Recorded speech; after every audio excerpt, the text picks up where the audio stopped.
Seja bem-vindo, amigo do Projeto Praia Vermelha. Nós vamos gravar um vídeo agora sobre a Guerra Fria, da bipolaridade à hegemonia dos Estados Unidos, abordando os assuntos do nosso Gladys de 64 a 70. Então, o primeiro é sobre a divisão da Europa. Logo após a Segunda Guerra Mundial, então, a Europa ficou dividida entre basicamente até onde o exército soviético chegou e onde as outras tropas aliadas chegaram. Então, onde o exército soviético chegou, os governos foram subjugados pelas forças militares soviéticas, alguns aderiram, outros foram subjugados, e esses países se transformaram, foram batizados por Truman, como Truman, que era o presidente norte-americano, como cortina de ferro. E é realmente uma espécie de defesa do movimento comunista que protagonizado pela União Soviética.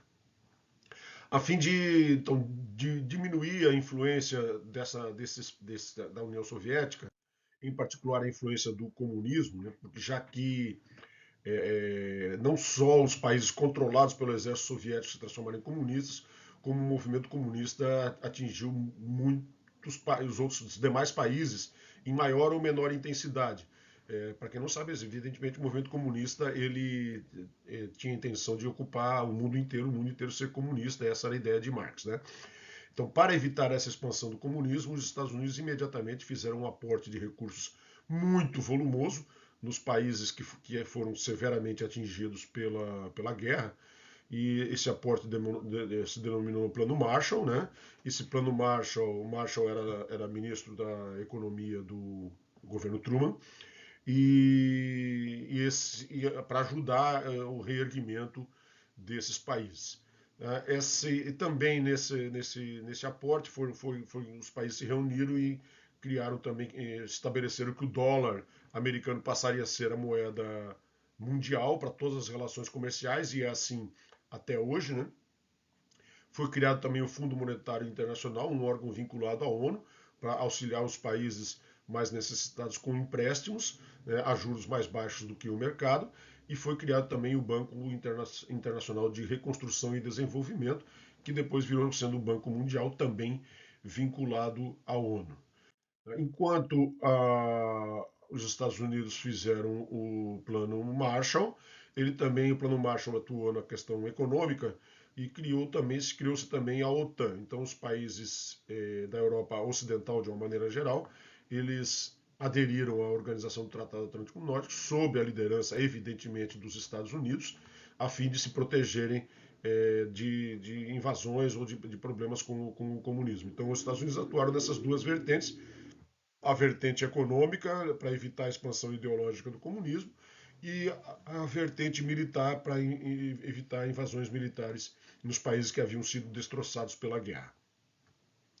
A Rússia, em contrapartida, também fez o seu pacto, né, um pacto militar, chamado Pacto de Varsóvia, poucos anos depois, para enfrentar esse avanço da OTAN, ou essa união da OTAN. Uma característica muito interessante dessa partilha da Europa foi a partilha da Alemanha. A Alemanha foi dividida em duas zonas, né? E com especial destaque para a antiga capital Berlim, ou a atual capital depois também, né? Berlim, então foi dividida em quatro zonas. Inicialmente, logo se transformaram em duas zonas. A francesa, a inglesa e a americana se fundiram, virou Berlim Ocidental, e enquanto o outro lado, o lado soviético, virou Berlim Oriental. Né? Curiosamente, talvez tem gente que não sabe que Berlim ele ficava no meio da zona dominada pela União Soviética, tá? E essa configuração evidentemente não ia dar certo. Então você veja que Berlim estava aqui no meio, esse aqui, o país que se transformou em Alemanha Oriental, né? Alemanha Oriental, Berlim aqui no meio. Né? Então houve uma grande manobra de logística, né, para tentar apoiar Berlim, reconstruir Berlim por parte dos países ocidentais. Essa manobra, inicialmente feita por trens, depois foi bloqueada, a União Soviética bloqueou essa manobra, com o intuito, evidentemente, de ter Berlim sob seu controle, e os aliados ocidentais, eles passaram então a fazer essa operação por via aérea. tá? E inclusive ali houve uma tensão muito grande, acreditava-se talvez até que a guerra pudesse continuar a partir dali, o que ninguém evidentemente mais queria, porque o mundo já estava exaurido com essa a Grande Guerra Mundial, né? Essa manobra aérea foi exitosa, então a Rússia, ou melhor, a União Soviética não se opôs, e foi uma manobra realmente extremamente importante e influente, muito grande, a maior manobra logística de guerra de todos os tempos. Aí, como Berlim Ocidental estava sendo recheada com investimentos e com capitais, de uma maneira geral, ocidentais, Berlim Ocidental apresentou também um grande crescimento econômico, enquanto Berlim Oriental foi ficando para trás. Então, os berlinenses orientais fugiam, buscavam empregos e buscavam condições melhores de vida em Berlim Ocidental. Isso era inadmissível para a União Soviética e ela construiu de um dia para o outro um muro, inicialmente com cercas improvisadas tal, e logo depois um muro para evitar. Isso afetou, evidentemente, muito a vida de muita gente, né? Separando parentes, separando pessoas que trabalhavam de um lado e moravam do outro. Foi realmente uma questão que não se pensou do lado humano sob forma nenhuma, né? E Berlim, esse muro de Berlim, ele passou a ser um símbolo, um verdadeiro símbolo da Guerra Fria, né? Eu diria um verdadeiro símbolo da bestialidade humana, né? Você fazer um muro desse para separar uma cidade é uma coisa bastante interessante. Estima-se bom, evidentemente, milhares de berlinenses tentaram fugir novamente, estava proibido de Berlim Oriental para Ocidental. A maioria deles conseguiu êxito, mas muitos morreram tentando fugir, passar o muro sem autorização, que era proibido. Né? Revisando os temas mais importantes a respeito da divisão da Europa, com o fim da Segunda Guerra Mundial, o mundo ficou submetido a duas superpotências. A Europa ficou em frangalhos, controlada seja por soviéticos, seja por norte-americanos. O Plano Marshall estimulou muito a economia ocidental e a Europa passou a se reerguer rapidamente, inclusive a Alemanha. O Comecon não tão intenso como o Plano Marshall, a União Soviética proibiu os países que estavam sob seu controle de participar do Plano Marshall e estabeleceu um plano para tentar recuperar as economias desse país. Lembro que a União Soviética também estava muito combalida, bem diferente dos Estados Unidos, que não sofreu praticamente a guerra em seu território. Foi batizado de cortina de ferro por Truman. Né? Houve a divisão da Alemanha e de Berlim. Houve uma operação de suprimento, uma tensão muito grande e fugas de Berlim Oriental e a criação do Muro de Berlim, maior símbolo da Guerra Fria. Bom, ainda sobre Guerra Fria, assunto 65, esse período histórico da Guerra Fria, todos nós sabemos, é o período onde há um combate muito grande entre capitalismo e comunismo, entre socialismo e democracias, e democracias ocidentais, né? E esse combate se perpetuou durante cerca de 40 anos. Tá? Capitaneado por Estados Unidos, capitaneado pela União Soviética, com adesão de outros estados, aqui também, evidentemente, com adesão de muitos estados. Tá? Logo após a Segunda Guerra, houve uma guinada muito forte, porque a União Soviética e Estados Unidos eram aliados na Segunda Guerra, né? E logo de cara se percebeu que isso não ia continuar por muito tempo. Estima-se até que vários líderes mundiais queriam enfrentar a Rússia e continuar a guerra, mas o cansaço era muito grande, né? Porque estava absolutamente evidente que isso ia se transformar numa nova guerra em algum momento. Felizmente virou, ou infelizmente, dependendo das guerras, pelo menos foi uma guerra fria, não foi uma guerra tão sangrenta como o pior conflito da história da humanidade, que foi a Segunda Guerra, né? Felizmente é difícil, né? Porque no final foi uma guerra e morreu muita gente também, né? Então, o primeiro conflito foi na Grécia, né, entre comunistas e capitalistas, onde os Estados Unidos fizeram um aporte financeiro e militar bastante forte e conseguiram expulsar o comunismo de lá. Tá? Depois teve vários outros, né, então, inclusive também tiveram várias revoltas na Europa Oriental, mas as forças soviéticas conseguiram, durante os primeiros anos, coibir qualquer movimento contrário ao movimento comunista. Todos nós sabemos, outras guerras da Guerra Fria bem claro, duelaram na Coreia, no Vietnã, né, e muitas vezes capitaneados por toda a OTAN, outras vezes os Estados Unidos isoladamente, Tá? Então, vocês assistam os meus vídeos sobre o assunto, que tem, eu não vou ficar falando de novo uma coisa que nós já temos gravado aqui no nosso canal. Tá? Então, e os anos 50 vivenciaram aí uma corrida armamentista muito forte.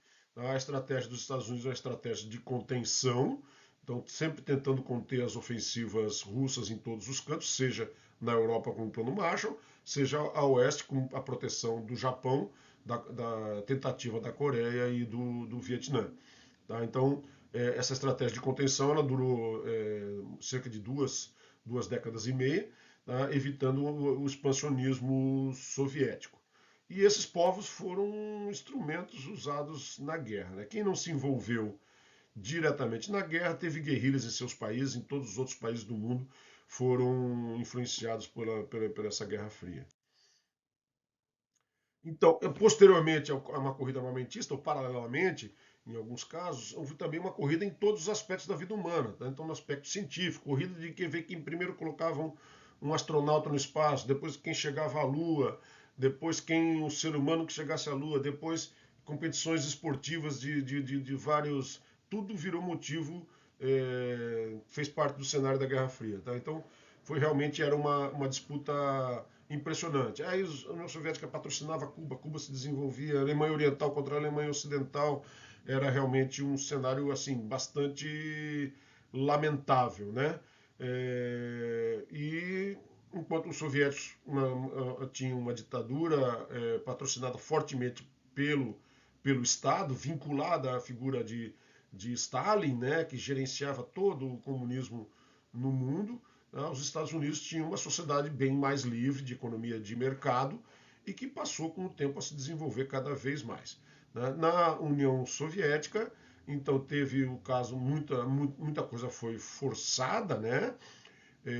Então, principalmente a questão do aspecto econômico, trabalhos forçados tanto na agricultura como no processo de industrialização, e quem se opunha ou era eliminado ou ia para os campos de trabalhos forçados na Sibéria, tentando também contribuir com o desenvolvimento de uma região totalmente inóspita né? Então, realmente, o regime soviético foi bastante rigoroso nos aspectos econômicos e matando muita gente, mesmo depois da guerra. Milhões de cidadãos foram enviados e ou se estabeleceram lá pelos campos da Sibéria ou morreram congelados naquele mar de gelo. Uma das crises mais claras durante a Guerra Fria foi a crise dos mísseis em Cuba, em 1962. Os Estados Unidos tinham colocado mísseis na Turquia e isso para a União Soviética era inaceitável. Em contrapartida, em trocas, a União Soviética instalou mísseis em Cuba. O mundo ficou à beira de uma grande hecatombe nuclear, o risco era muito grande e os Estados Unidos fizeram um bloqueio à ilha de Cuba, exigiram a saída dos mísseis, acabaram negociando mediante a negativa de invasão de Cuba pelos Estados Unidos e mediante também a retirada dos mísseis norte-americanos da Turquia. E aí esse foi o grande, talvez, momento em que se estimava que o mundo estaria à beira desse colapso aí. A partir disso, a partir da década de 70, principalmente, a União Soviética foi perdendo força. A economia centralizada não conseguiu acompanhar a economia de mercado dos Estados Unidos. Os Estados Unidos cresceram muito mais, a Europa Ocidental cresceu muito mais que a Europa Oriental, as diferenças tornaram-se flagrantes e, basicamente, o peso dos gastos com militares da União Soviética eram muito grandes e ela foi perdendo força econômica e, consequentemente, também força política, principalmente após a morte de Stalin. Né? A economia americana também foi atingida bastante com os investimentos militares, né? Em particular com as perdas na Guerra do Vietnã, onde eu diria que as maiores perdas nem foram no aspecto econômico, mas sim no aspecto ideológico. Né? A Guerra do Vietnã foi uma grande guinada na questão de patriotismo americano, na questão de orgulho nacional norte-americano. A Guerra do Vietnã realmente trouxe grandes problemas para os Estados Unidos, muito maiores do que propriamente os investimentos que foram lá feitos. Né? Assim, revisando esse assunto 65, houve um fim da cooperação entre Estados Unidos e União Soviética, a estratégia de contenção americana contra a União Soviética, conflitos na Grécia, depois na Coreia e no Vietnã, grande crise dos mísseis em Cuba, conflitos ideológicos em todos os países, tá? Inclusive no Brasil, na América do Sul, na África, na Ásia, na Oceania, em todos os países houve conflitos ideológicos. Uma grande corrida armamentista, competições em todas as esferas, não só de poder, até mesmo na esfera esportiva, e foi um período de grande desenvolvimento econômico e científico. Tá? Essas buscas por tecnologia, buscas até por armas, acabaram gerando ganhos para a humanidade. Um exemplo clássico talvez seja o computador e a internet, gerado em função dessas buscas de avanços científicos. Assunto 66, tratando especificamente sobre a União Soviética. Então, a União Soviética surgiu logo após, primeiro houve a Revolução Russa, em 1917, que tirou o governo corrupto e histórico da monarquia dos czares russos, né, e transformou numa república, e que logo se transformou numa república comunista soviética. Soviética, para quem não sabe, praticamente, é a mesma coisa praticamente que um sindicato, né? Então fica o governo ao controle dos soviéticos, o governo ao controle dos trabalhadores, né? Essa revolução foi liderada por Lenin, mas Lenin morreu logo depois da criação da União Soviética e assumiu no seu lugar o Stalin. O Stalin era uma figura. O Lenin o período da Revolução Russa foi bastante sangrento, muita gente morreu para que a revolução se configurasse, né? Mas o Stalin depois logo se mostrou muito mais violento, né, seus métodos muito mais violentos do que os anteriores. Stalin preconizava um comunismo num país só, enquanto uma corrente marxista ela pregava o comunismo no mundo inteiro, que não se conseguiria fazer o comunismo num país só, que o comunismo só poderia ser eficiente se ele fosse no mundo inteiro. Houve então o rompimento das diversas correntes do comunismo e o Stalin ele se sobrepujou e inclusive exterminou vários comunistas de outras correntes, né, que se opuseram à sua forma de pensar. Tá? Então, expurgos, revolução no só país, resistência política, coletivização foi bastante pesada, porque existiam várias fazendas, propriedades particulares, né, desses cidadãos conhecidos como kulaks, que eram os proprietários das fazendas. Essas fazendas foram expropriadas, né, e de início a produção agrícola ela reduziu-se bastante, ocasionando grandes fomes e grandes problemas, principalmente o mais claro foi o Holodomor, desculpe, na Ucrânia.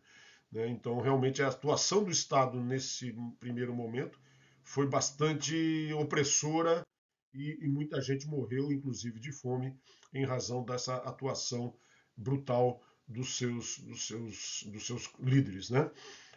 Os políticos eram enviados lá, os adversários eram enviados para a Sibéria, como nós já falamos. Tá? O exército da marinha também sofreram muito, tá? Então, tanto que esses expurgos, os principais generais foram também embora, e tanto que a Rússia sofreu muito na Segunda Guerra até criar força para enfrentar a Alemanha. Então, a Alemanha invadiu na Segunda Guerra a Rússia até toda, né? E com muita facilidade, e só depois de alguns anos de adaptação é se conseguiu montar um exército russo que pudesse afrontar, e depois afrontou, diga-se de passagem, muito bem, muito fortemente. Talvez a Rússia seja mais importante até do que os Estados Unidos na decisão da guerra. Então, com a vitória, a Rússia ficou devastada, todos nós sabemos disso, né? Mas industrializada. As indústrias então que produziam armamento continuaram a produzir não só armamento, mas outras coisas, né? Com mão de obra explorada intensamente, também com a estrutura herdada da Europa Oriental, se conseguiu fazer uma União Soviética pujante, né? Pujante, tentando espalhar o comunismo. Muitos aderiram ao sistema comunista no mundo inteiro, os partidos comunistas estão aí até hoje, né? E o Stalin foi um grande protagonista da disseminação dessas ideias, né? Talvez o maior deles, com certeza, durante mais tempo, né?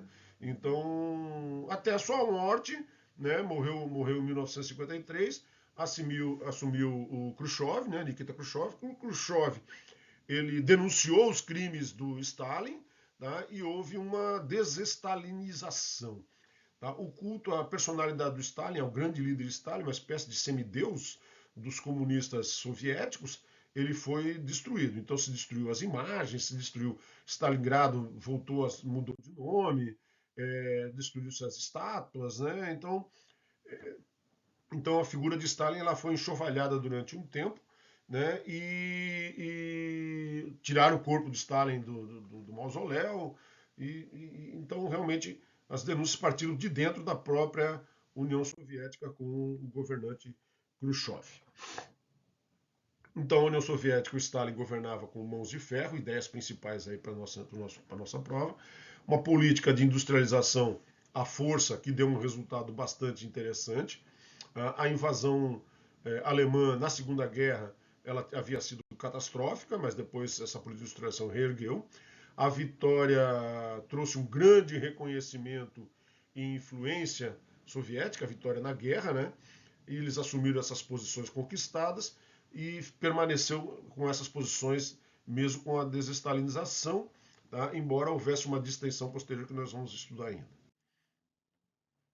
Já o comunismo no leste europeu, tá? O leste europeu ele foi liberado na Segunda Guerra pelas forças soviéticas, né? E logo se aderiram aos soviéticos, como nós falamos, né? E a União Soviética tratou de tratar seu serviço de informações, né, chamado Bureau de Informações dos Partidos Comunistas Trabalhadores, o Cominform. O Cominform, então, denunciava todo e qualquer movimento que surgisse contrário ao comunismo. Foi essa a principal forma encontrada pelos soviéticos para a preservação de seu poder nesses países. Tá? Então, se colocou uma espécie de pequenos Stalins, vamos dizer assim, né? Ditadorzinhos em cada país daquele que controlavam seus países com mão de ferro e sempre influenciados extremamente por Stalin, e assim os diversos países acabaram se transformando comunistas. Tá? Então, essa atuação ela foi sempre bastante sangrenta, bastante na marra. Né? A Iugoslávia, por exemplo, que é um país que não existe mais, conseguiu abandonar, fazer uma espécie de socialismo light, né? O chamado de titoísmo, né? Uma forma mais branda.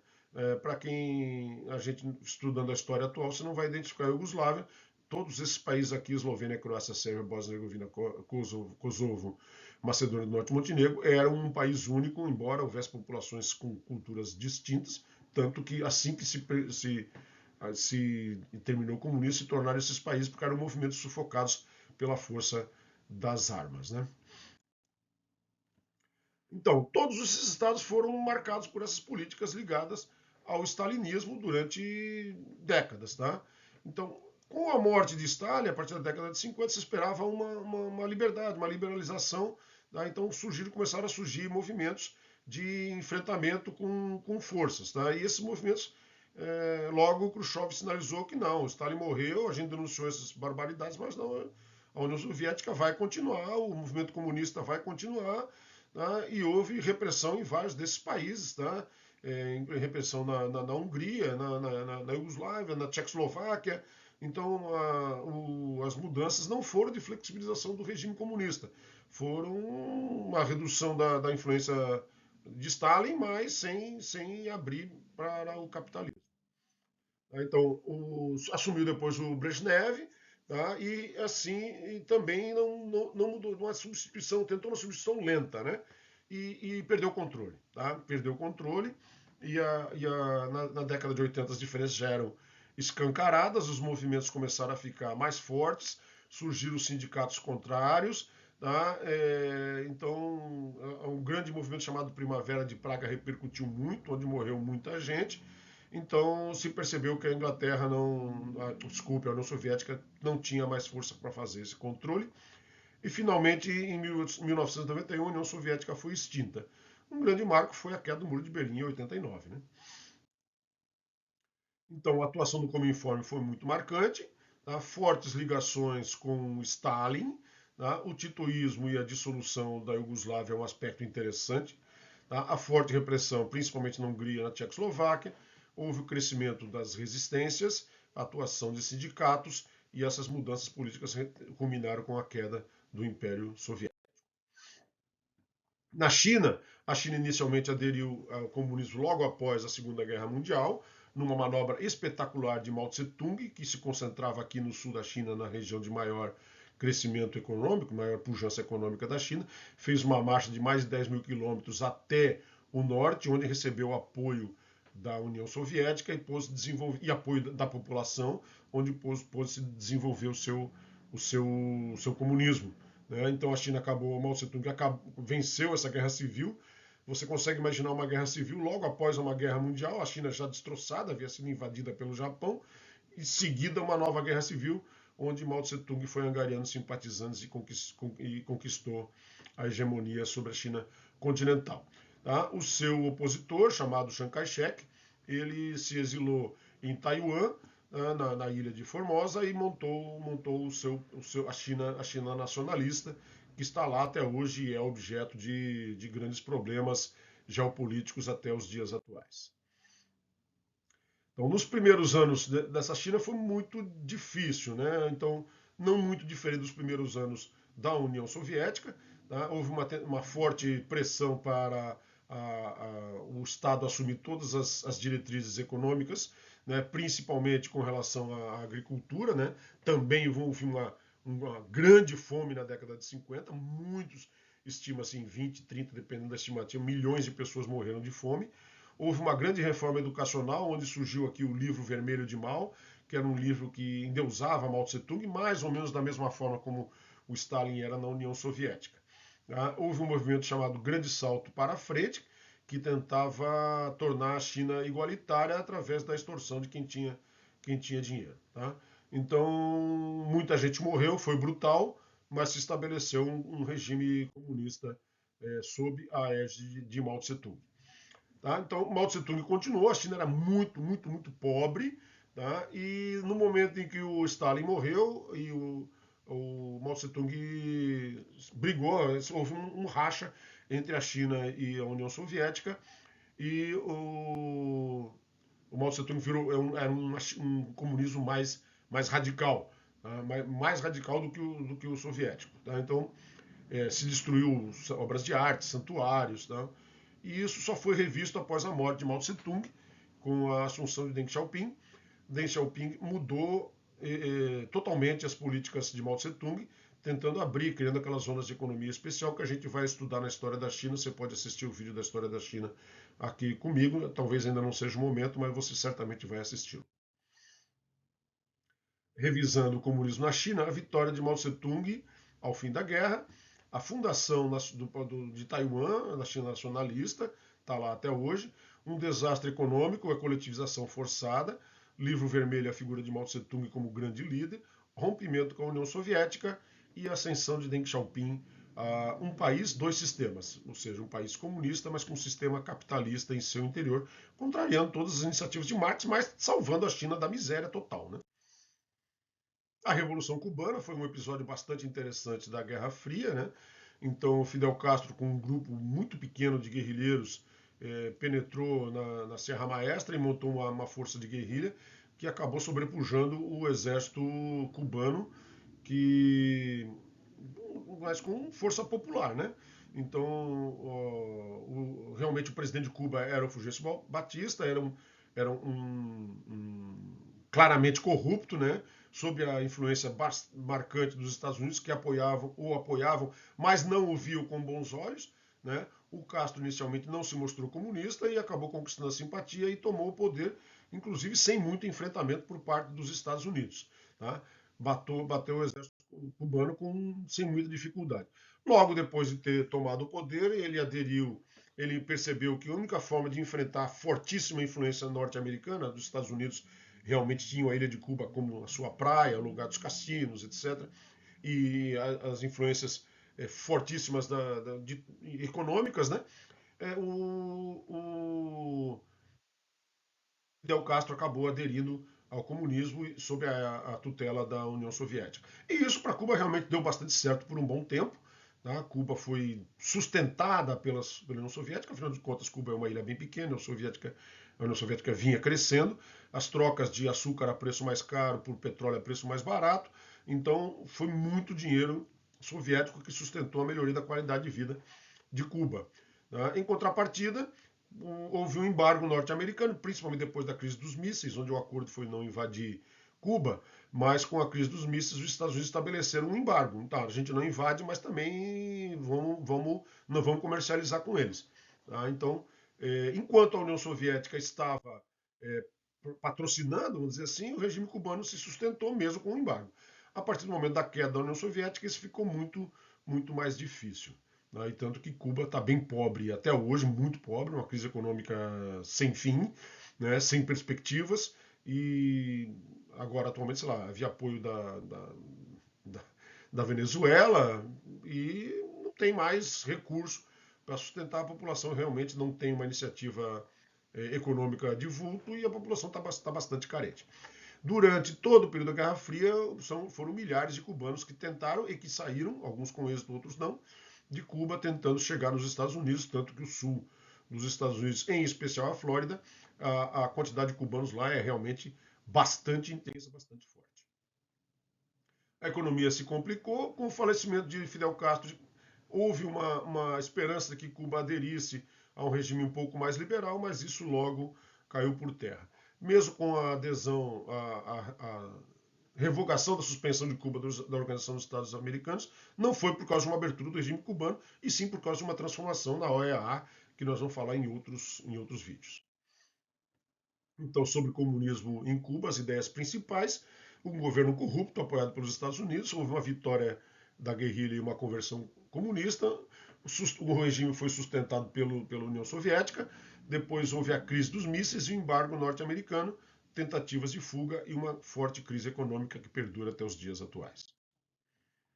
Já sobre os países não alinhados, então havia uma tentativa, houve e há ainda, embora a Guerra Fria tenha acabado, entre aspas, né, a nova ordem mundial também é bastante complicada com relação a esse cenário, mas não é mais uma Guerra Fria, pode ser, chamam de Guerra Fria 2.0, é questionável. Então, mas o fato é que houve movimentos não alinhados, tá? Diversos países não tentaram não se submeter nem a um nem a outro. O movimento não teve um resultado efetivo, tá? Ele iniciou lá com a Conferência de Bandung em 1955, é muito importante a gente saber dela, tá? E envolveu inicialmente ali Egito, Índia, Indonésia, Iugoslávia, que tentavam fazer um socialismo mais moderado, mas todos eles acabaram sofrendo com guerrilhas nas diversas frentes, seja influenciado pelo comunismo, seja influenciado pelos Estados Unidos. A África, por exemplo, foi totalmente dizimada, muito influenciada logo depois da independência. Um país queria aderir ao comunismo, o outro não, e eles se enfrentaram, e isso não deu paz para a África mesmo depois da independência, e essas influências estão lá até hoje. Então esse movimento dos não alinhados ele não conseguiu de início um resultado que era o esperado em razão da força total das duas superpotências. Mas ele está lá até hoje, o Brasil participa como membro, não como membro, desculpe, como acompanhador. Tá? Existem dezenas de países que fazem parte desse movimento, mas de prático mesmo a força está bastante limitada. O BRICS, em parte, é uma espécie bem parecida com esse movimento dos não alinhados, uma espécie de tentar capitanear uma força para enfrentar as grandes lideranças mundiais. O BRICS entra nessa, a gente vai falar de BRICS em outro vídeo também. Então, os objetivos dessa política de não alinhamento eram bastante bonitos, né? Direitos humanos, soberania, igualdade, né? Mais ou menos muito próximos dos princípios da Carta da ONU, mas a força política para poder fazer valer isso não foi conseguida. Então, os não alinhados começaram com a Conferência de Bandung, guerrilhas internas e falta de estabilidade nesses países acabaram tornando o movimento, se não dizer fracassado, quase isso, à beira do fracasso. As causas eram nobres e poucos resultados, e esse movimento ainda existe até os dias atuais. Aqui estão os links das guerras da Coreia e do Vietnã, os dois vídeos principais que nós falamos. E é isso, gente. Obrigado por ter ficado comigo até aqui. Espero que tenham gostado. E até a próxima e um forte abraço.